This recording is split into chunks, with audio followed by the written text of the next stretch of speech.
Good morning to everyone. This is today's the Hindu newspaper analysis session. Today we will discuss mainly three issues. The first issue is IMD forecast above normal monsoon, and the second issue is related to Supreme Court judgment related to Tamil Nadu governor, and the third issue is related to green hydrogen. So let's discuss all the issues in detail.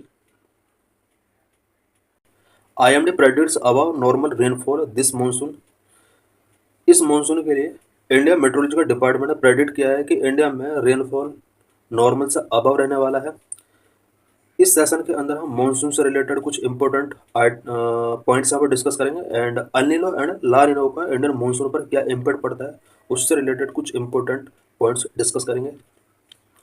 Y news India is likely to receive above normal monsoon rainfall और 5% more than the historical average of 87% as per India meteorological department.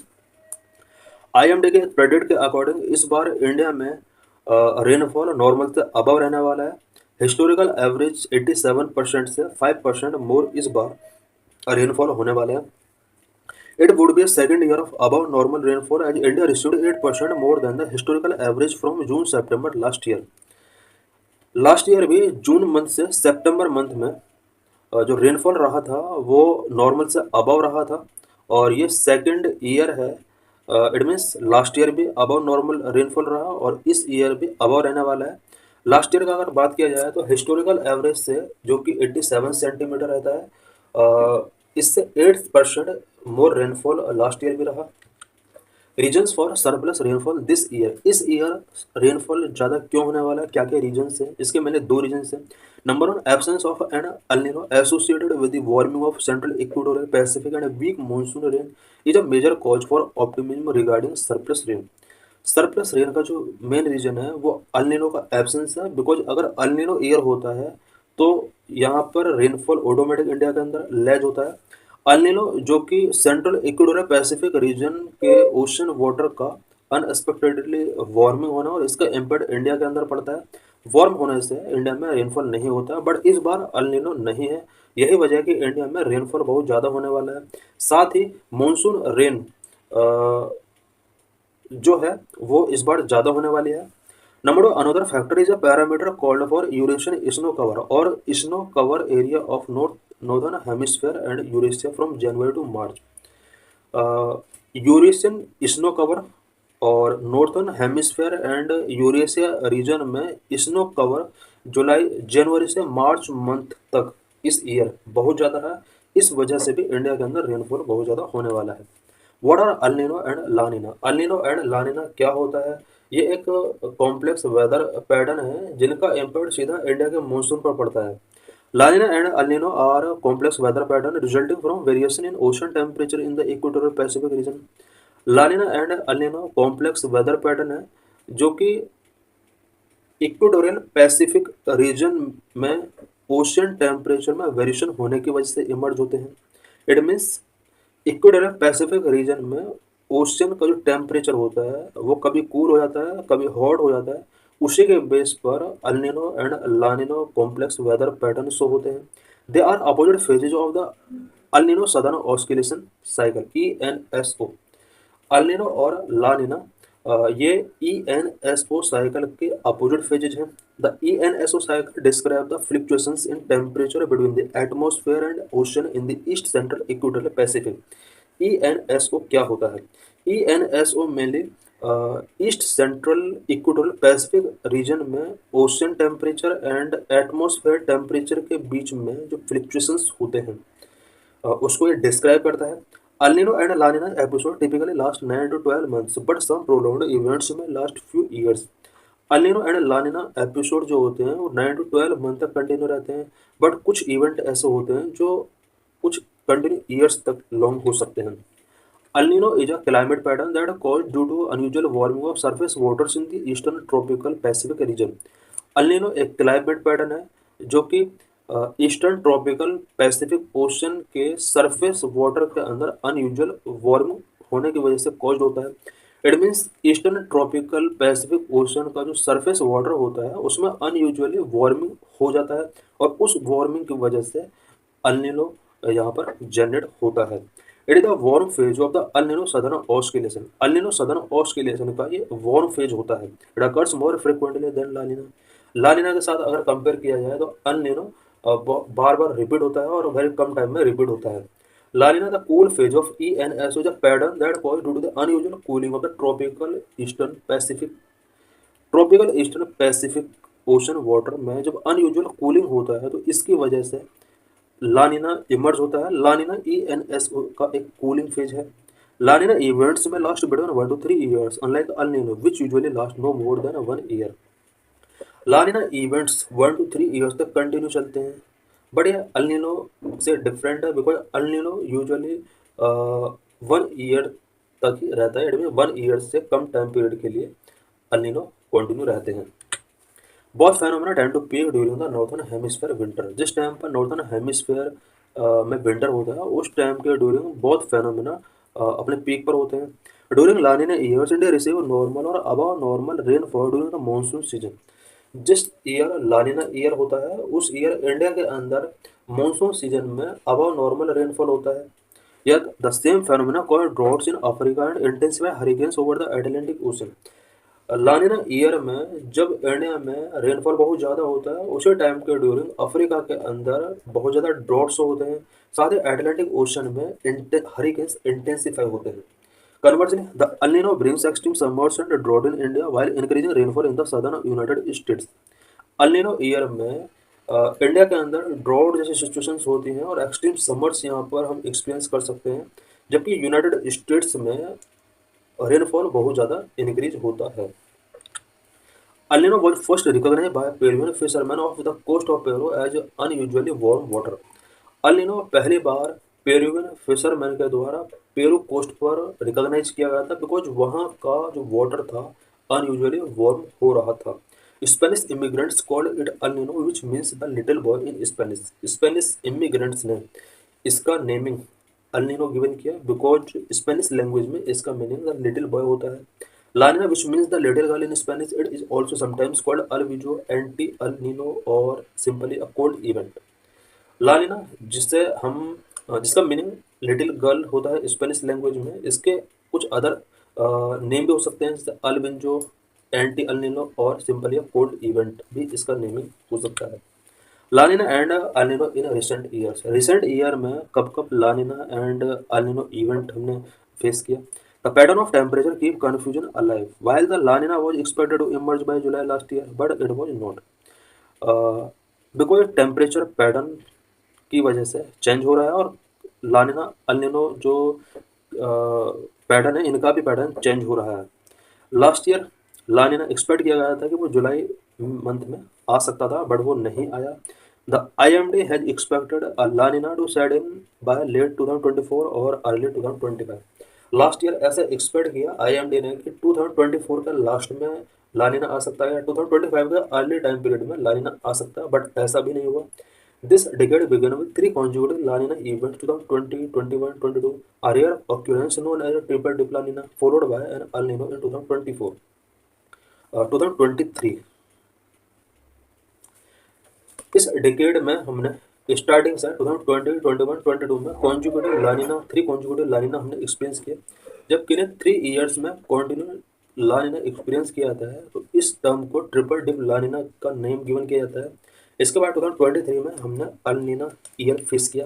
How climate change में effort both La Niña and El Niño events. Climate change किस तरह से El Nino and La Niña events को affect कर सकता है।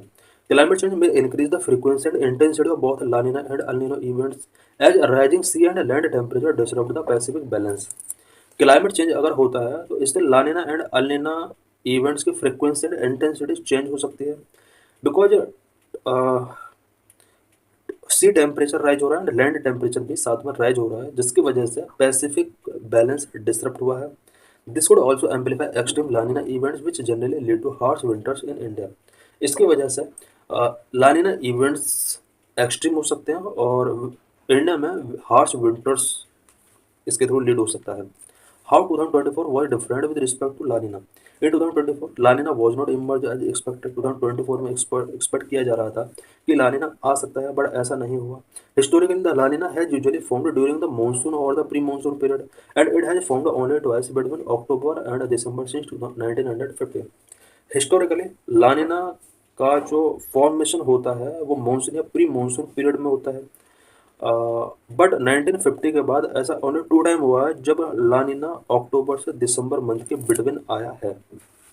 लानिना was not emerge in the monsoon even till December. It could affect global weather. Last year लानिना monsoon period में भी नहीं आया और ना ही दिसंबर तक वो एक्सपीरियंस किएगा। ये कहीं ना कहीं ग्लोबल वेदर को अफेक्ट कर सकता है। Many indices of declaration of onset of La Niña और अल नीनो।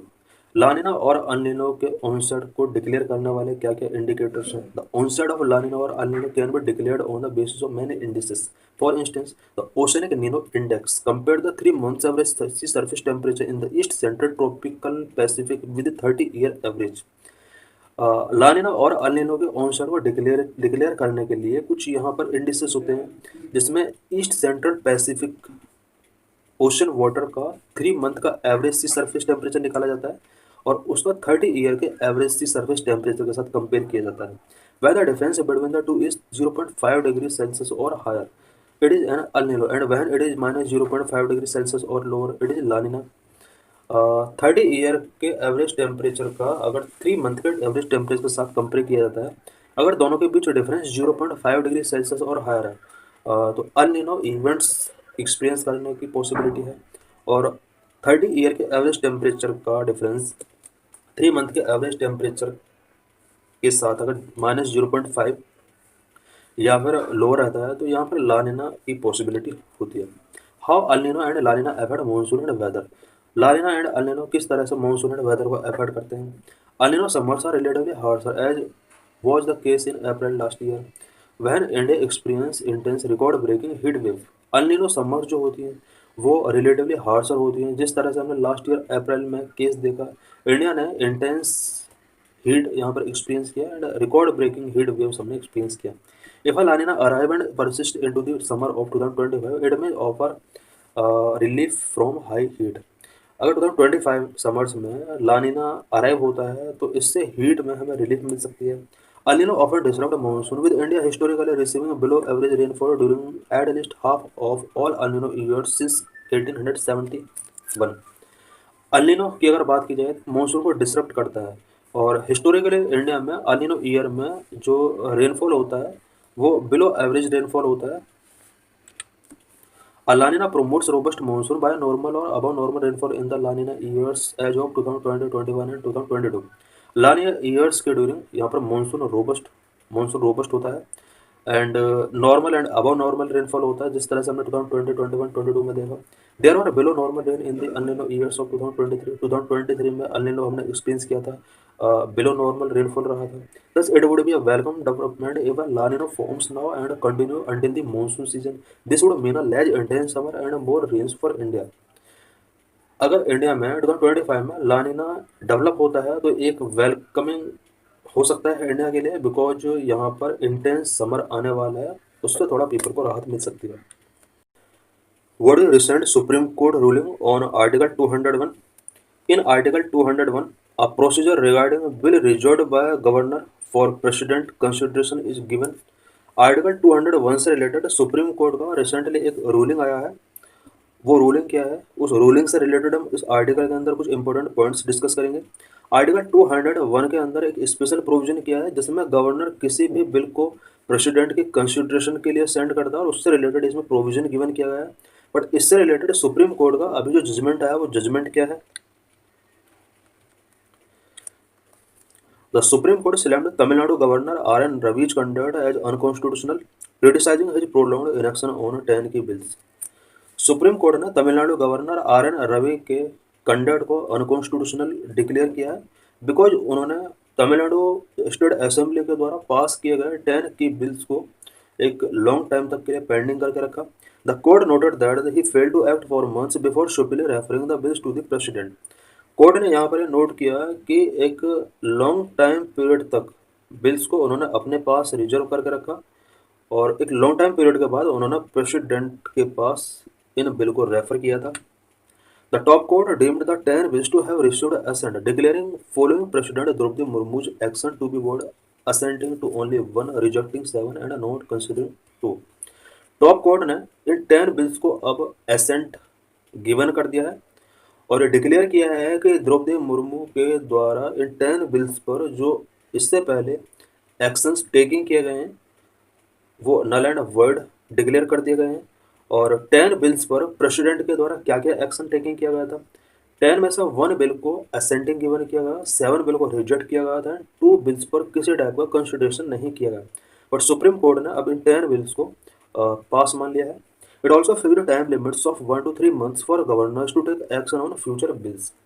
सुप्रीम कोर्ट ने फ्यूचर में किसी भी स्टेट असेंबली के द्वारा पास किए गए बिल्स अगर गवर्नर को रेफर किए जाते हैं, प्रेसिडेंट को रेफर किए जाते हैं, तो गवर्नर और प्रेसिडेंट के लिए यहाँ पर टाइम लिमिट सेट कर दिया है। 1 to 3 months का टाइम लिमिट यहाँ पर सेट कर दिया है कि इतने टाइम पीरियड के बाद इन्हें अब अपना रिप्लाई या एक्शन इन्हें टेकिंग करना होगा बिल के regarding. The court said that the governor must be a friend, guide and philosopher to the state, not a hindrance. साथ ही कोर्ट ने यह भी कहा है कि गवर्नर को स्टेट का फ्रेंड, गाइड एंड फिलोसफर होना चाहिए, एक हिंड्रेंस नहीं होना चाहिए। What is the argument of Tamil Nadu state on this issue? इस इशू पर तमिलनाडु स्टेट का क्या आर्गूमेंट है? यहाँ पर ये केरला मिसप्रिंट हो गया है। Tamil Nadu said through machination of governor center take decisions on the issues coming within the ambit of the state legislative domain। Tamil Nadu ने कहा है कि जिस तरह से गवर्नर का मशीनेशन किया जा रहा है स्टेट लेजिस्लेटिव डोमेन में आने वाले सब्जेक्ट्स पर एक तरीके से गवर्नर के थ्रू सेंटर डिसीजन टेकिंग कर रहा है। It argued that the governor's power to reserve a bill for the consideration of the president is limited and confined to the specific circumstances detailed in the provision to article 213 of the constitution. Tamil Nadu ने कहा है कि governor जो president की consideration के लिए bill को reserve करके रखता है। बिल को रिजर्व करने से रिलेटेड इसकी जो पावर्स हैं वो लिमिटेड हैं और इससे रिलेटेड प्रोविजन कॉन्स्टिट्यूशन के 213 आर्टिकल के अंदर कुछ स्पेशल सर्कमस्टेंसेस गिवन किए गए हैं। इन सर्कमस्टेंसेस के अकॉर्डिंग कोई भी गवर्नर किसी भी बिल को प्रेसिडेंसी कंसिडरेशन के लिए फॉरवर्ड कर सकता है। The president also has not given any reason whatsoever for withholding assent. Tamil Nadu में कुछ बिल्स को गवर्नर ने प्रेसिडेंट के पास भेजा बट प्रेसिडेंट ने भी इन बिल्स को विदहोल्ड करके रखा और लॉन्ग टाइम पीरियड तक कोई रीजन गिवन नहीं किया। This is a highly arbitrary action violating article 14, article 200, article 201। Tamil Nadu ने कहा है कि जिस तरह से गवर्नर या प्रेसिडेंट के पास एक लॉन्ग टाइम से बिल्स को पेंडिंग करके रखा गया है, कोई एक्शन नहीं शो किया गया है, असेंट या डिसेंट गिवन नहीं किया गया है, ये एक हाईली आर्बिट्ररी एक्शन है और आर्टिकल 14, 200 एंड 201 का वायलेशन है। आर्टिकल 14 के अंदर राइट टू इक्वलिटी का पावर दिया गया है। आर्टिकल 200 के अंदर किसी भी बिल पर एसेंट ग्रांटिंग करने से रिलेटेड प्रोविजन है। इट मीन्स गवर्नर किसी भी स्टेट असेंबली के द्वारा पास किए गए बिल पर अपने एसेंट गिवन करने के लिए यहाँ पर प्रोसीजर गिवन दिया हुआ है। आर्टिकल 201 के अंदर प्रेसिडेंट किसी भी बिल गवर्नर किसी भी बिल को प्रेसिडेंट की कंसिडरेशन के लिए फॉरवर्ड कर सकता है और उसके लिए यहाँ पर 201 के अंदर प्रोसीजर गिवन है। व्हाट इज द कॉन्स्टिट्यूशन से? इसके रिगार्डिंग कॉन्स्टिट्यूशन के अंदर क्या प्रोविजन किया गया? Article 200 of the constitution lay down that when a bill passed by state legislature is presented to the governor for their assent they have 4 alternatives. Constitution के article 200 के अंदर ये प्रोविजन किया गया है कोई भी बिल अगर स्टेट लेजिस्लेचर के द्वारा पास किया जाता है, पास होने के बाद इस बिल को स्टेट के गवर्नर के पास प्रेजेंटेड किया जाता है फॉर दियर असेंट एंड इस केस में गवर्नर के पास 4 अल्टरनेटिव्स होते हैं। Number 1 may give assent to the bill, governor assent given कर सकता है। Number 2 may withhold assent to the bill that is reject the bill in which case the bill fail to become law. Second case में governor चाहे तो इस bill की accent को withhold करके रख सकता है। इट मीन्स ये रिजेक्ट हो जाएगा और बिल लॉ नहीं बन पाएगा। Number 3 may return the bill if it is not a money bill for reconsideration of state legislature.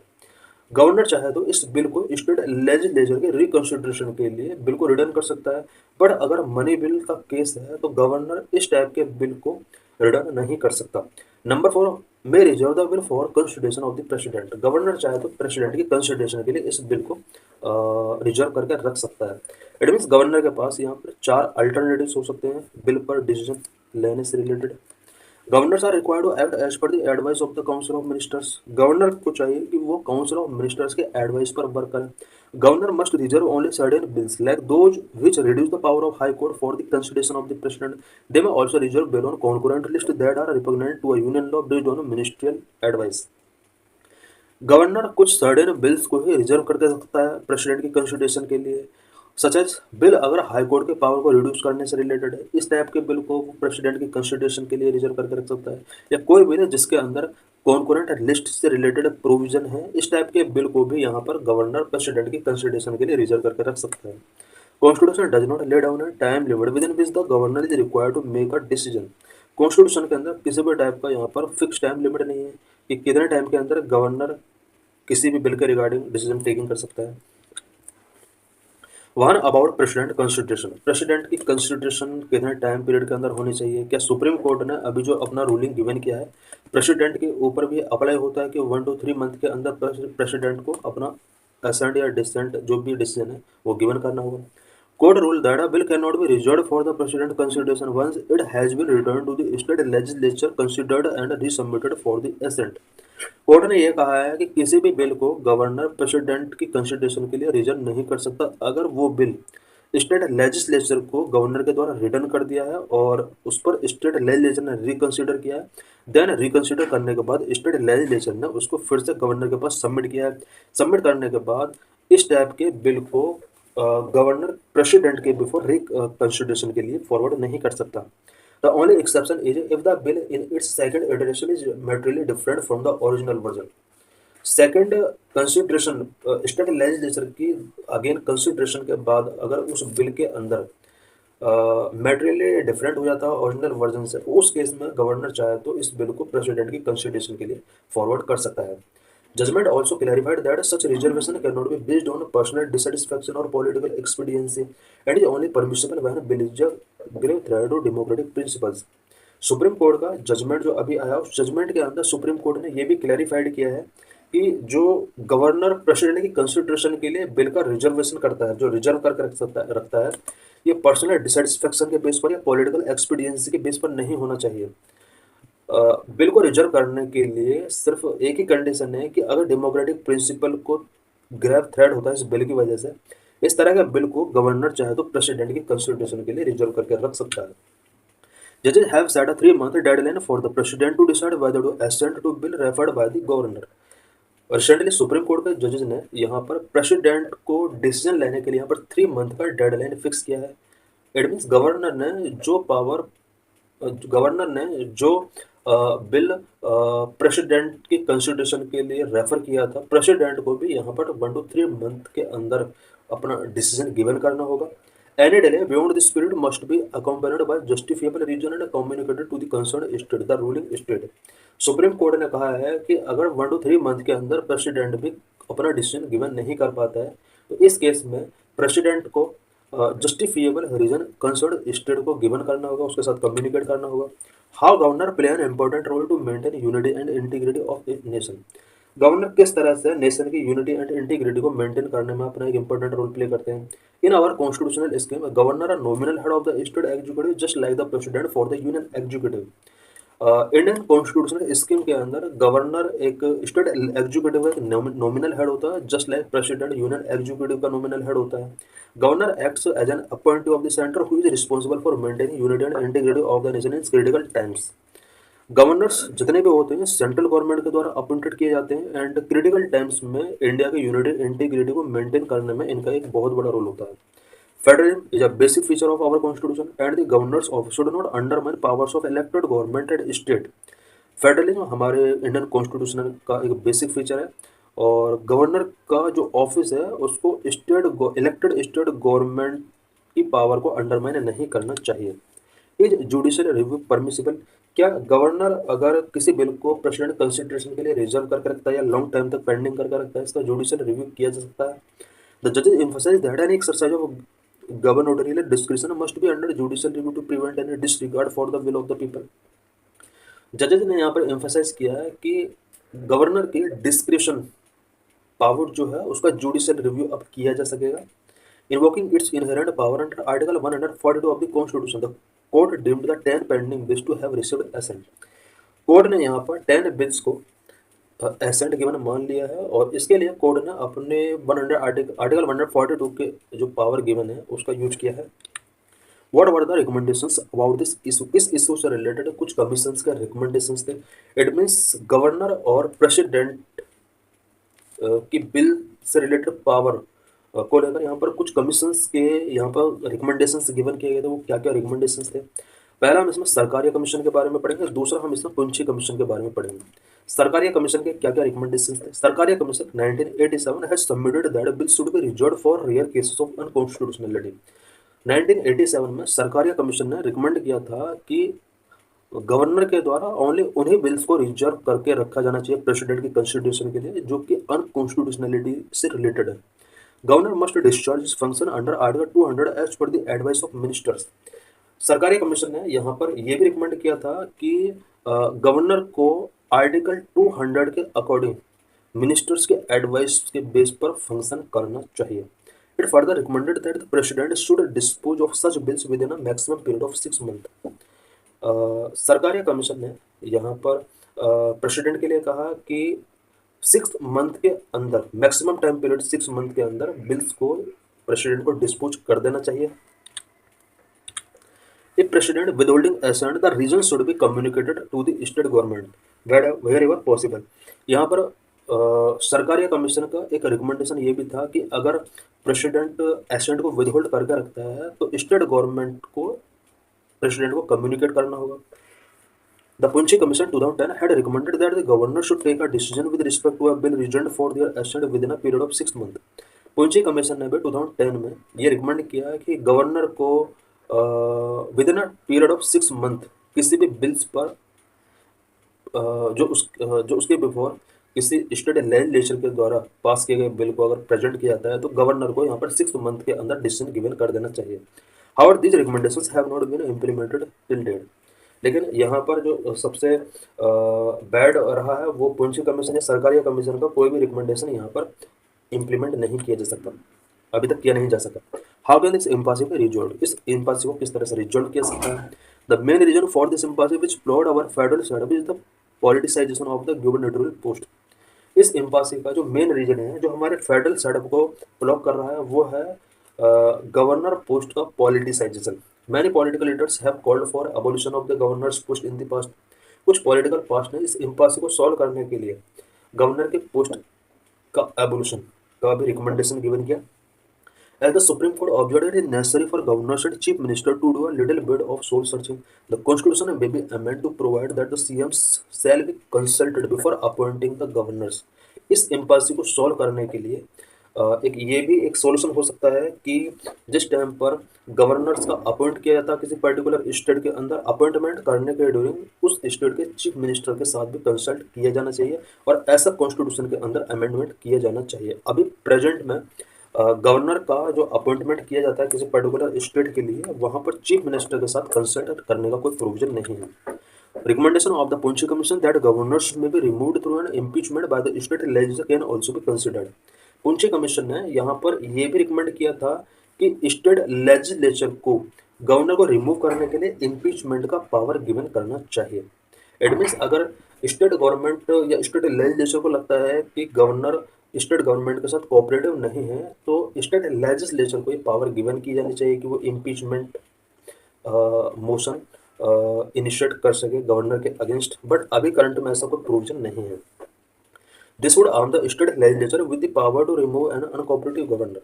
अगर स्टेट लेजिस्लेचर को गवर्नर के अगेंस्ट इम्पीचमेंट मोशन इनिशिएट करने की पावर मिल जाएगी तो इससे अनकोऑपरेटिव गवर्नर को रिमूव करने की पावर स्टेट लेजिस्लेचर को मिल जाएगी और स्टेट लेजिस्लेचर को एक आर्म की तरह ही पावर मिल सकती है। What is green hydrogen and how green hydrogen transforming energy sector for a sustainable future? Article is important for GS paper 2, GS paper 3। To achieve India's net zero emission target by 2070 and to decarbonize its industrial sectors, green hydrogen offers a crucial pathway। India अगर net zero emission target को 2070 तक achieve करना चाहता है या अपने industrial sector को decarbonise करना चाहता है तो इसके लिए ग्रीन हाइड्रोजन एक क्रूशियल पाथवे ऑफर करता है।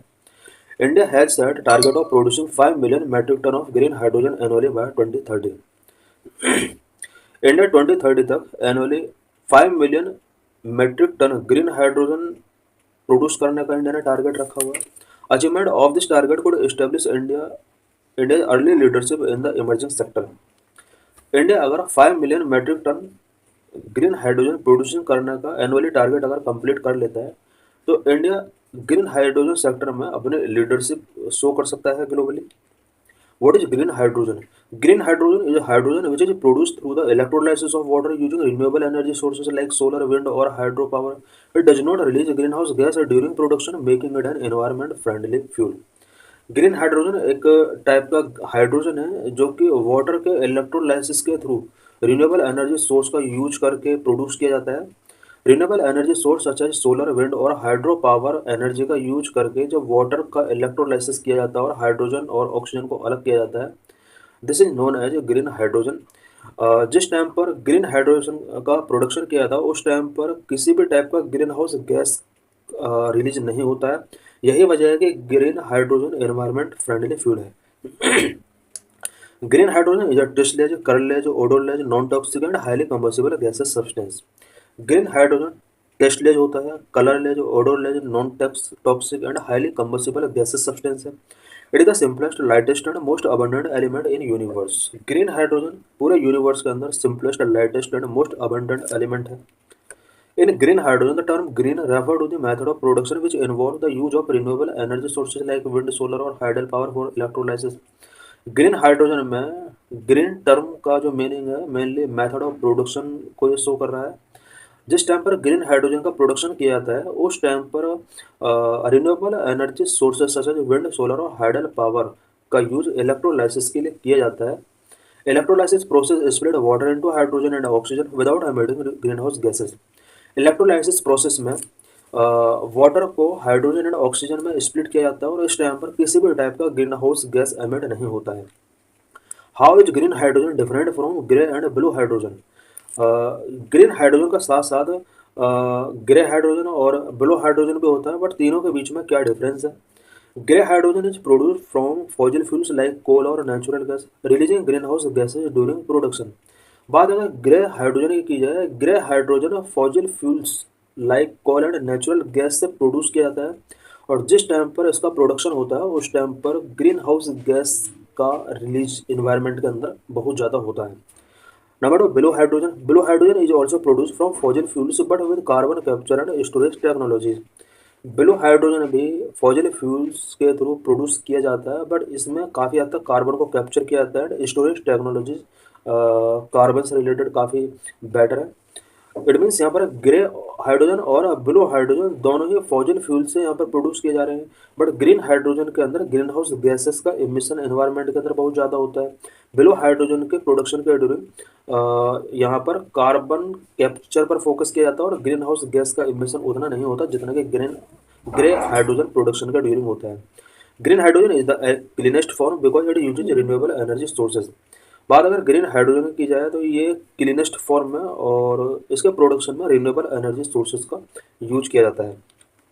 Green hydrogen in India. India has set its target to becoming energy independent by 2047 and achieving net zero by 2070। India ने कुछ इंपॉर्टेंट टारगेट रखे हुए हैं। इंडिया 2047 तक एनर्जी इंडिपेंडेंट अपने आप को बनाना चाहता है और 2070 तक नेट जीरो टारगेट को अचीविंग करना चाहता है। To achieve this target, need to using green hydrogen as a renewable energy across all economic spheres is central to India's energy transition. अगर इंडिया चाहता है कि 2047 तक एनर्जी इंडिपेंडेंट कंट्री बने और अपना 2070 तक नेट जीरो टारगेट को अचीव करे, उसके लिए इंडिया को ग्रीन हाइड्रोजन को एक रिन्यूएबल एनर्जी के तौर पर इकोनॉमी के ऑल स्फीयर्स में यहाँ पर यूज करना होगा।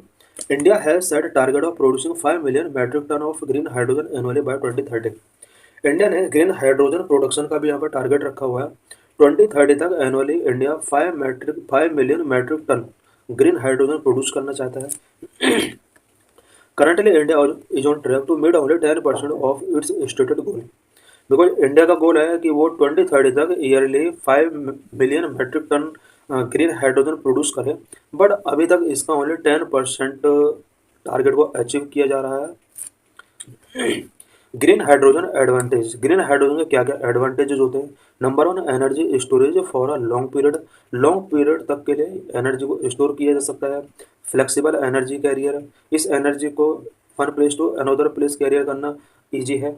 मॉनिटरी बेनिफिट भी इसके कुछ हैं। रिड्यूस इमिशंस इसके थ्रू नहीं होता है। ग्लोबल डोमिनेंस इसका हो सकता है। Number one, energy storage for a long period. Green hydrogen can be stored for long period, which make it suitable for grid stability by providing energy when renewable sources are intermittent. Green hydrogen को long period तक store करके रखा जा सकता है और grid stability के लिए ये एक बहुत ही इम्पोर्टेंट हो जाता है। बिकॉज कभी कभी जिस तरह से पावर कट हो जाता है तो उस केस में ग्रीन हाइड्रोजन का use as a energy providing के तौर पर किया जा सकता है। Number two, flexible energy carrier, hydrogen can be used for various energy applications such as integrating renewable energy sources industries and transportation. Hydrogen को वेरियस एनर्जी एप्लीकेशंस के लिए यूज किया जा सकता है such as energy sources industries and transportation को यहाँ पर इंटीग्रेट किया जा सकता है। Number three, monetary benefits, during electrolysis the produced oxygen as a byproduct can be monetised for industrial and medical application. जिस टाइम पर वाटर का इलेक्ट्रोलाइसिस किया जाता है और हाइड्रोजन प्रोड्यूस किया जाता है उसी टाइम पर इस प्रोसेस के ड्यूरिंग ऑक्सीजन एक बाय प्रोडक्ट के तौर पर प्रोड्यूस होता है और इस बाय प्रोडक्ट यानी ऑक्सीजन को भी इंडस्ट्रियल या मेडिकल एप्लीकेशंस में किया जा सकता है।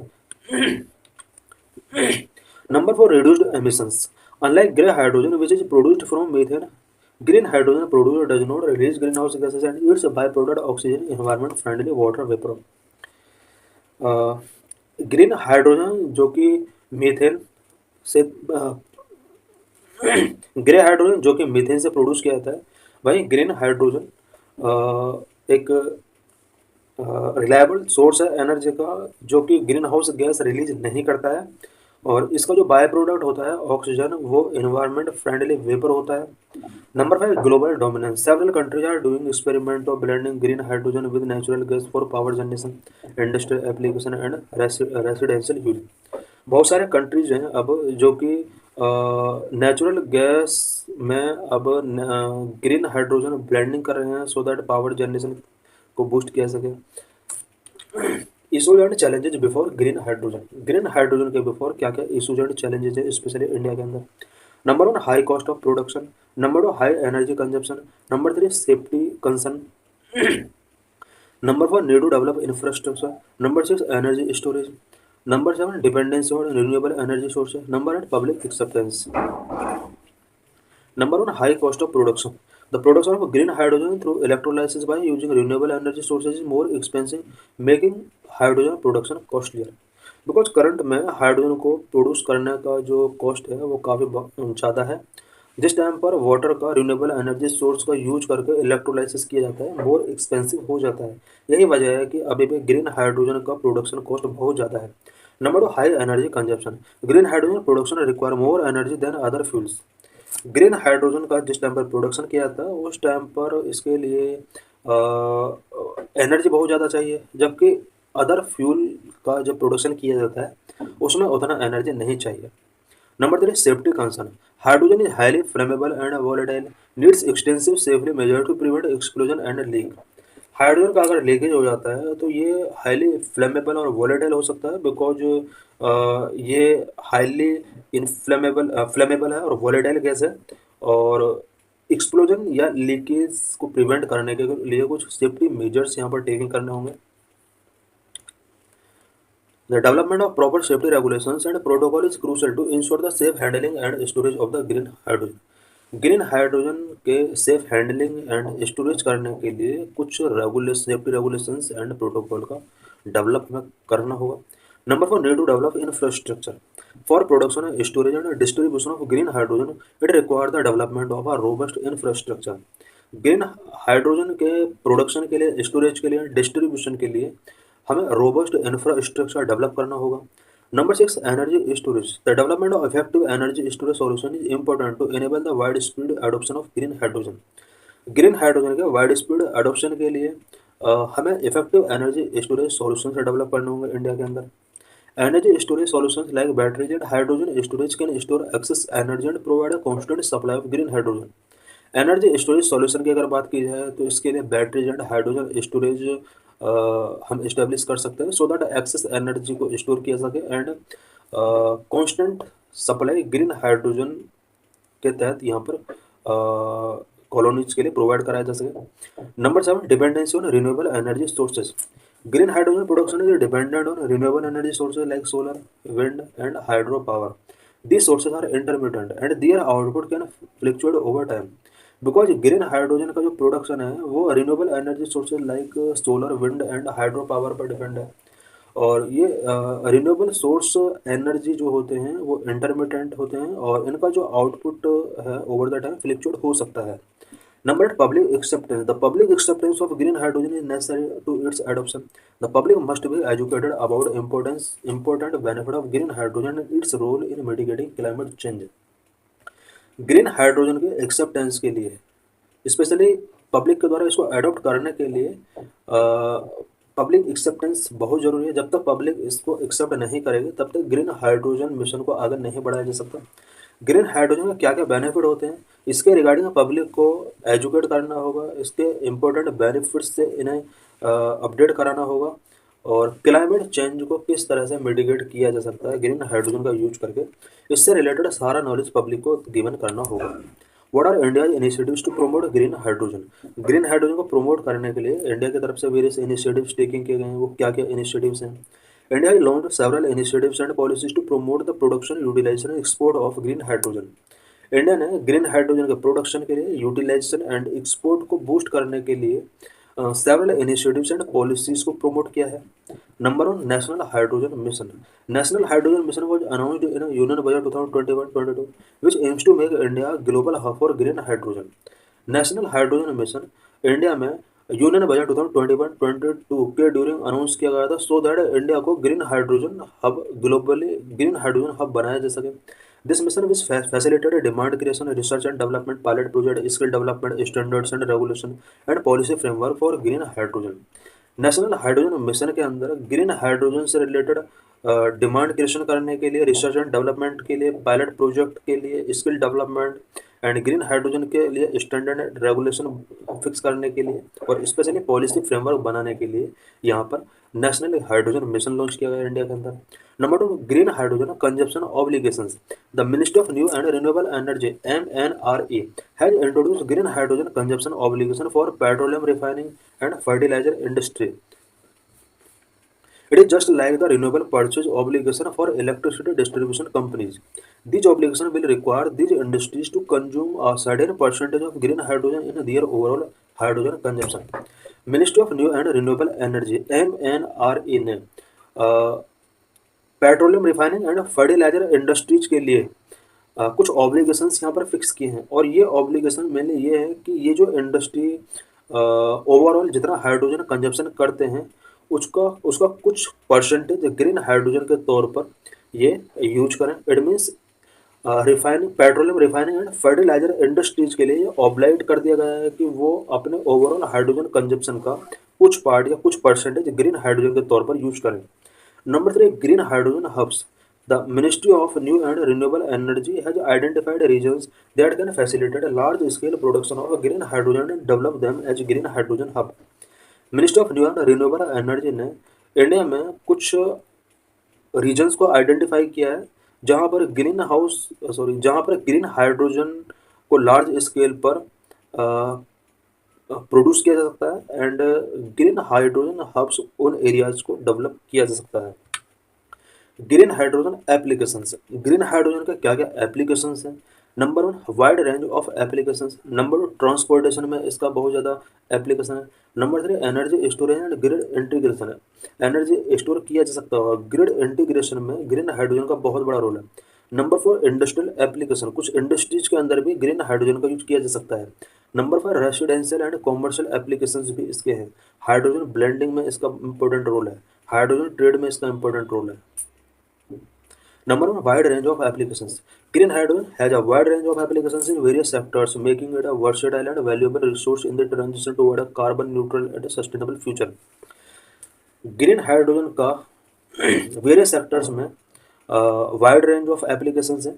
यही वजह है कि green hydrogen versatile and valuable substance है, और specially carbon neutral and sustainable future की तरफ अगर हम ट्रांजिशन करना चाहते हैं तो उसके लिए ग्रीन हाइड्रोजन एक वर्सेटाइल एंड वैल्यूएबल रिसोर्स हो सकता है। Number two, transportation. Green hydrogen can fuel cell electric vehicles, which can offer long driving ranges and faster refueling times compared to battery electric vehicle. Green hydrogen fuel cell electric vehicle के लिए fuel provide कर सकता है, और green hydrogen का use अगर यहाँ पर किया जाता है तो लॉन्ग ड्राइविंग रेंज ऑफर की जा सकती है, एंड साथ ही फास्टर रिफ्यूलिंग टाइम्स इसका हो सकता है। अगर बैटरी इलेक्ट्रिक व्हीकल के साथ अगर कंपेयर किया जाता है तो फ्यूल सेल इलेक्ट्रिक व्हीकल में अगर ग्रीन हाइड्रोजन का यूज किया जाता है तो ये मोस्ट अफोर्डेबल हो सकता है और लॉन्ग ड्राइविंग इंश्योर कर सकता है। It can also power ships, trains and aeroplanes where it is a cleaner alternative to traditional fossil fuel. Green hydrogen का यूज शिप्स के अंदर, ट्रेन के अंदर, एरोप्लेन में किया जा सकता है, और ये ट्रेडिशनल फॉसिल फ्यूल के कंपेयर में एक क्लीनर अल्टरनेटिव हो सकता है। Number 3, energy storage and grid integration. Green hydrogen can also store excess renewable energy from intermediate source like solar and wind. Green hydrogen excess renewable energy को store कर सकता है, such as solar and wind energy को भी ये store कर सकता है। It can be converted back into electricity when needed, which help to balance the energy grid and ensure energy security. Green hydrogen solar and wind energy को store करने की capacity रखता है, उसको अगेन इलेक्ट्रिसिटी में कन्वर्ट किया जा सकता है, और जब नीड होगा तब उसको हम यूज कर सकते हैं। इस तरह से ये energy grid and energy security के बीच में बैलेंस इंश्योर कर सकता है। Number 4, industrial applications. In the steel industry, green hydrogen can replace coal based processing, help in reducing emissions. Steel industry में green hydrogen coal based process को replace कर सकता है और एमिशंस को इसके थ्रू रिड्यूस किया जा सकता है। It can also replace fossil fuels used in the production of ammonia. Ammonia के प्रोडक्शन में जो फॉसिल फ्यूल यूज किया जाता है, ग्रीन हाइड्रोजन के थ्रू इसको रिप्लेस किया जा सकता है। Number 5, residential and commercial applications. Green hydrogen can generate electricity for building through fuel cell and can be used for cooking and heating, which lead to replacing natural gas and other fossil fuel. Green hydrogen electricity generate के लिए भी use किया जा सकता है, specially for building के अंदर। इसके लिए फ्यूल सेल्स होती हैं, फ्यूल सेल्स के थ्रू ग्रीन हाइड्रोजन से इलेक्ट्रिसिटी जनरेट किया जा सकता है, और इस एनर्जी को कुकिंग पर्पज के लिए, हीटिंग पर्पज के लिए यूज किया जा सकता है। और natural gas and fossil fuels पर हाउस होल्ड का जो डिपेंडेंसी है उसको रिप्लेस किया जा सकता है। Number 6, hydrogen blending. Green hydrogen can B blended with natural gas and reducing the carbon footprints of natural gas consumption. Green hydrogen natural gas के साथ इसको ब्लेंड किया जा सकता है, और कार्बन फुटप्रिंट्स को यहाँ पर इसके थ्रू रिड्यूस किया जा सकता है। Number 7 hydrogen trade. Countries with sufficient renewable energy sources can produce green hydrogen for export. They can create new economic opportunities and strengthening global energy security. कुछ कंट्री जहां पर सफिशिएंट रिन्यूएबल एनर्जी सोर्सेस है, वो green hydrogen produce करके उसको other country के लिए export कर सकते हैं, और इन कंट्रीज के अंदर न्यू इकोनॉमिक अपॉर्चुनिटीज क्रिएट हो सकती हैं। साथ ही ग्लोबल एनर्जी सिक्योरिटी को स्ट्रेंथ किया जा सकता है। This is PYQ related to this